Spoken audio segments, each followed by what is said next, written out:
నిత్యం చరణ సేవ జపం సదా హృదం ప్రదీపం శ్రీరౌతు వంశాబ్ది చంద్రం శ్రీమతి విమలాంబ అనసూయమ్మ సమేత నిర్మల నిజానంద రౌతు రామకృష్ణ స్వామి సద్గురు చరణం భజే.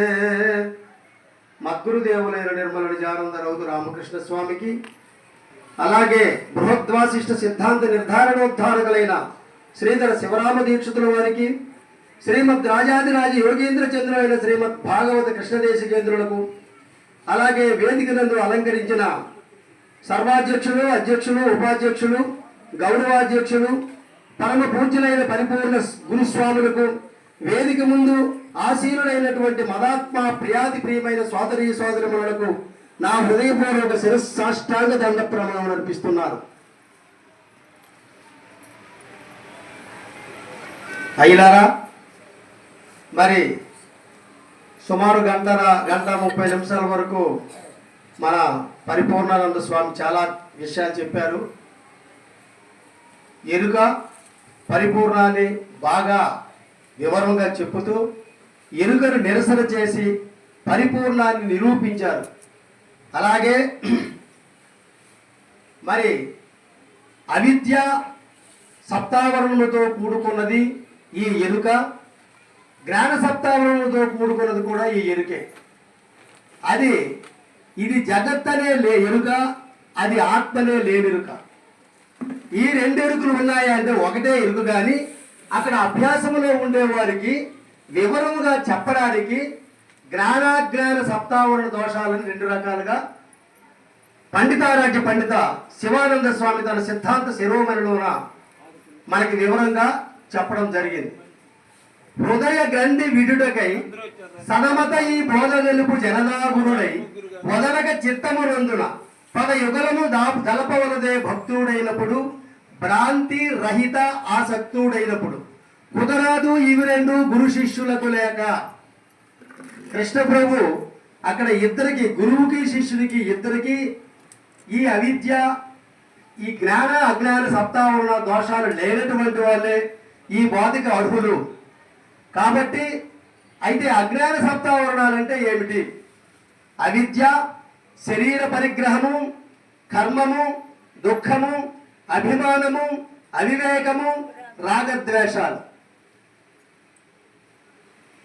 అయితే శరీరము అవిద్య అంటే ఏంటి?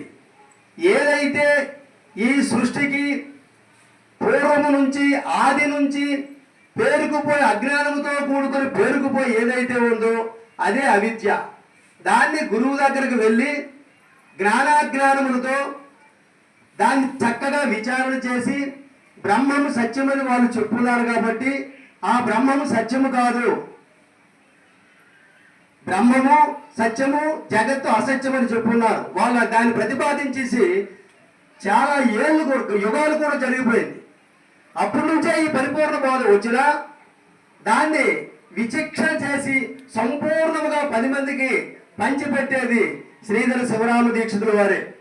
శివరామ దీక్షితులు వచ్చి దాన్ని క్లారిటీగా మనందరికీ అర్థమయ్యేటట్టు చేసేవాళ్ళు. పూర్వము ఈ పెద్దలే చెప్తున్నారు, పూర్వం ఇది బ్రాహ్మణాధిపత్యంలో ఉండిపోయింది. వాళ్ళు ఏంటంటే వాళ్ళ తాలూకు అనుకూలమైన వాళ్ళకే రహస్యంగా ఈ బోధ చెప్పేవాళ్ళు.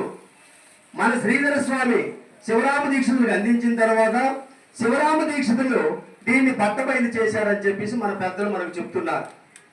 అప్పటి వరకు ఇది కూడా అతి రహస్యంగా ఉండిపోయింది.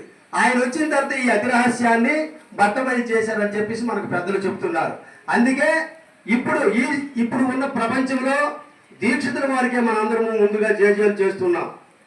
అంతకుముందు లేదా దక్షిణామూర్తులు ఇది పొందుపరిచి ఉన్నది.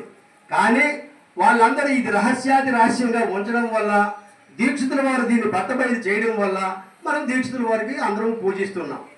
అయితే దీక్షితుల కంటే మరికొద్దిగా వెనక్కి వస్తే కృష్ణ ప్రభువుని 100% ప్రతి ఒక్కరూ తలంచుకోవాలి. ఎందుకంటే కృష్ణ ప్రభువు లేని బోధ లేదు. ప్రతి ఒక్కరు ఇప్పుడు ఎంతమంది చెప్పుకున్నారో అంతమంది కృష్ణ ప్రభువుకి అందార్థాలు వారే బోధ చెప్పారు. కాబట్టి ఆయన మనకి సాక్షాత్ శ్రీకృష్ణ పరమాత్మే కృష్ణ ప్రభువుగా అవతరించి మనకి ఈ విషయాలు చెప్పారని చెప్పేసి మన పెద్దలు చెప్తున్నారు. అందుకే హృదయ గ్రంథి అంటే అజ్ఞానపు ముడి. అజ్ఞానపు ముడి తొలగించుకోవాలంటే అజ్ఞాన సప్త ఆవరణ దోషాల ముందు లేకుండా చేసుకోవాలి. దీనికి ఇనుపు సంఖ్యలు అన్నారు. ఇనుపు సంఖ్యలు ఇవి, జ్ఞాన సప్తావరణములు బంగారపు సంఖ్యలు. సంఖ్యలు అనేవి ఏవైనా సంఖ్యలే. కాబట్టి గురువు ద్వారా అవిద్య, శరీర పరిగ్రహము, కర్మము, దుఃఖము, అవివేకము, అభిమానము, రాగద్వేషాలు ఈ 7 ఎలా ఉన్నాయి? అవిద్య అంటే ఏమిటంటే జ్ఞానము లేకపోవడం, నిత్యానిత్య వస్తు వివేకాన్ని గ్రహించకపోవడం, తెలియకపోవడం అవిద్య.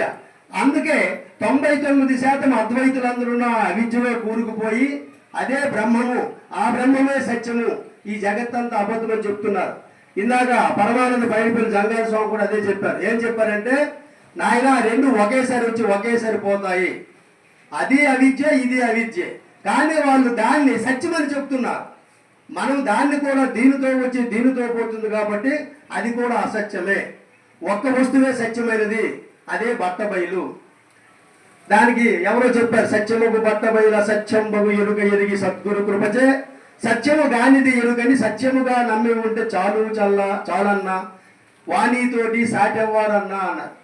నిత్యానిత్యములు నిర్ణయ మెరుగెరుగా నిత్యుడై ఉండేటి నిజబోధ కలిగితే అంటే అది ఒకటే సత్పదార్థం, సదసద్రహితమైన పదార్థం అన్నారు కృష్ణ ప్రభు. 5వ గంధార్థంలోనే చెప్తున్నాడు.